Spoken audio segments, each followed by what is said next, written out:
GK had a really good game receiving against the Colts. He did fumble once, but he was back to producing. He looks different this year. His legs look way skinnier. I noticed this in camp. I still see it now.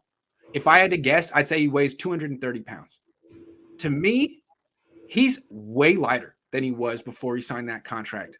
And I don't know what it is. He's had calf injuries. He's had injuries where he broke his feet, a foot. I think he's like, my injuries are non-contact injuries, and they come from maybe having too much force on my joints. And it looks like he's gotten a little smaller. And while that's not going to hurt him as a receiver, could even help him, I don't think he's the blocker he used to be.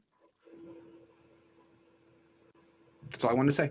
It's a good theory. I have to roll the tape back and take a look at it. But in 2019, he had highlight blocks every game. Blocks where he would move people 10 yards. It's like, oh, who the hell is this freaking guy at 250 blocking like he's Rob Gronkowski? He doesn't have highlight blocks anymore. He would have blocks every week where he'd have put Buda Baker on his back, or not anymore. I mean, he's not a bad blocker. He's a good blocker, but he used to be the best blocker in the league at his position. And now he's more of a receiver.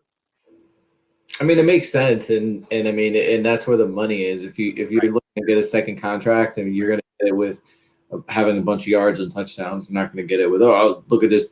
True, but the irony here, or why it sucks for the Niners, is that as good as he is as a receiver, his biggest asset, he was most valuable to the offense because of his blocking. It's run first team, and he's better at blocking than receiving. As good as he is at receiving, because he saw him fumble.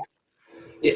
I guess it would depend on, for me, like it would depend how much of the blocking aspect would he have really lost that, because if he lost like, I don't know, 10% of his blocking ability or 15% of his blocking ability, but all of a sudden he's a red zone target and can. But that's not what happened. Well.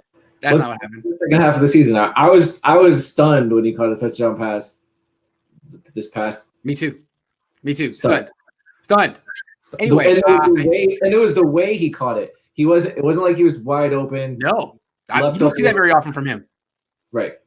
No. So like, and it's the stuff that like you've been crying for. Like, Kyle, just get him the ball in end zone. He's your best player. Just get it up to him. Like, and you're looking at like. Now it looks like the Niners have some guys that could, like Ayuk went. I know he fumbled it after, but Ayuk does that. He can do that.